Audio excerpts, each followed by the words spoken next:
என்னோட பெரிய அக்கா ஒருத்தவங்க இருக்காங்க. அவங்க ஃபோன் பண்ணிட்டு, இப்படிலாம் உன்னை நீ இப்படி போவேன்னு தெரிஞ்சா உன்னை குழந்தையிலே அப்படி யார் சொல்றா? என்னோட பெரிய அக்கா, என் பெரியம்மா பொண்ணு.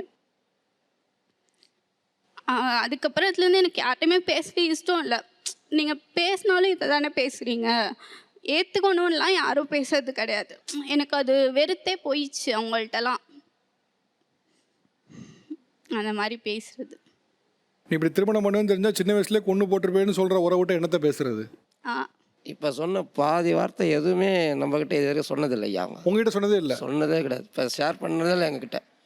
நாங்கள் அவங்க அப்பா அம்மா மூஞ்ச கூட பார்த்தது கிடையாது இது வரைக்கும். ஓ, மாமனார் மாமியார் எப்படி இருப்பாங்கன்னு தெரியாது? யாருமே தெரியாது சார், யாருமே தெரியாது எங்களுக்கு. பாப்பா வந்ததுலேருந்து. ஆனால் இன்னும் சொல்லுவாங்களே, எங்கள் பொண்ணு மாதிரி வச்சுருக்குறோம், அதில் எந்த மாற்று கருத்தும் கிடையாது. எங்கள் பொண்ணு மாதிரி வச்சுருக்கிறோம். இப்போது ஒரு கார்லேயே நடந்து போகிறோம் சார், கீழே விழுந்துடுறோம். இவங்க ஜாதிக்காரவனா அவன் வந்து தூக்குற வெறுமா வந்து ஊந்து கிடப்பான். வந்து தூக்குற மனுஷன் தான் தூக்குவான், மனுஷன் ஜாதி தான் சார் தூக்குவான்.